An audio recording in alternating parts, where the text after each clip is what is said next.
Уважаемый Касым-Жомарт Кемелевич, дорогие друзья, хотел бы от всей души поприветствовать участников и организаторов проходящего в Уфе юбилейного 20-го по счету форума межрегионального сотрудничества России и Казахстана. Региональные связи имеют действительно важное значение, по сути являются фундаментом для поступательного, устойчивого развития всего комплекса наших двусторонних отношений. И вполне логично, что в последнее время российско-казахстанские форумы регионов проводятся одновременно с визитами на высшем уровне. Отмечу, что на сегодняшних переговорах с Касым-Жомарт Кемелевичем вопросы укрепления взаимовыгодных партнерских контактов между субъектами Российской Федерации и областями Республики Казахстан рассматривались в качестве ключевых. Одобрена масштабная программа межрегионального и приграничного сотрудничества, которая включает порядка 150 совместных мероприятий, нацеленных на создание благоприятных условий для всестороннего развития регионов двух стран, повышение качества жизни людей, диверсификацию российско-казахстанских экономических связей. Ваш нынешний форум также посвящен теме торгово-инвестиционного взаимодействия России и Казахстана. И вы предметно, насколько нам известно, в деталях обсуждаете самые разные ее аспекты, от наращивания приграничной торговли и инвестиций, расширения промышленной кооперации до развития логистической инфраструктуры и улучшения транспортной связанности, активизации туристических и молодежных обменов. Мы сегодня тоже об этом говорили. В Уфе собрались представители 30 субъектов Российской Федерации и 13 казахстанских областей. То есть именно тех регионов, которые наиболее активно вовлечены в практическую деятельность по расширению двусторонних партнерских связей. Важен общий настрой всех участников форума на достижение конкретных результатов, на поиски и осуществление новых проектов. Об этом, в частности, говорит солидный пакет намеченных к подписанию межрегиональных соглашений и меморандумов, коммерческих контрактов. Подчеркну, Казахстан уже прочно утвердился в качестве одного из ключевых экономических партнеров нашей страны. В свою очередь, Россия занимает хорошее место, солидное, второе место в ряду инвестиционных партнеров и внешнеторговых контрагентов Казахстана в целом. По итогам прошлого года двусторонний товарооборот достиг рекордного уровня и вплотную приблизился к отметке в 30 миллиардов долларов. А в январе-сентябре текущего года превысил 20 миллиардов долларов. Причем существенная доля взаимной торговли приходится на коммерческие операции именно между приграничными регионами двух стран. Россия также входит в число крупнейших инвесторов, как я уже сказал, в казахстанскую экономику.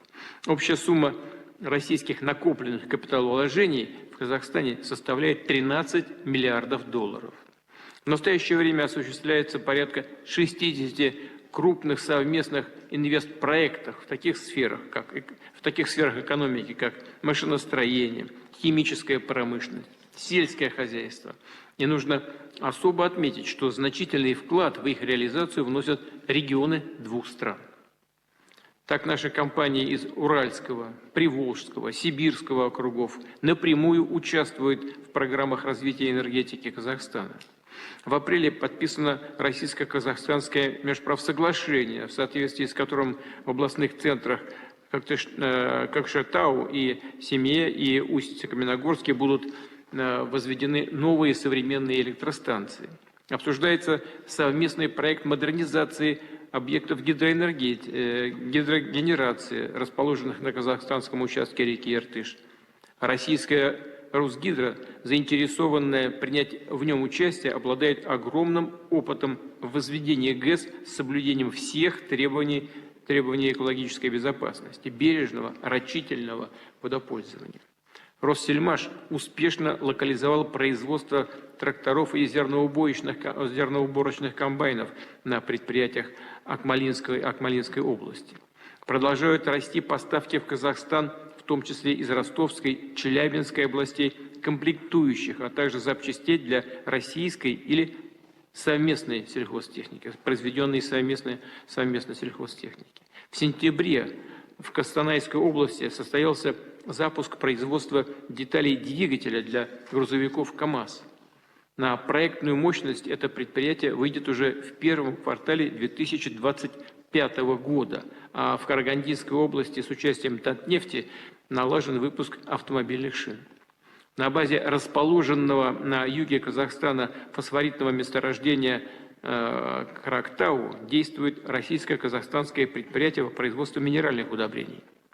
В феврале в Алма-Атинской области на площадке индустриальной зоны Кайрат начался выпуск теплоизоляционных материалов под российским брендом «Технониколь». В Атыраускской области идет строительство завода по изготовлению полиэтилена. Его продукция будет поставляться не только в регионы России и Казахстана, но и на рынке третьих стран. Это очень востребованный товар в мире. Региональные власти активно содействуют предпринимаемым на уровне правительства России и Казахстана мерам по выстраиванию общей транспортной инфраструктуры. Мы сегодня тоже об этом много говорили. Оптимизация логистических коридоров, повышению прослеживаемости товаров.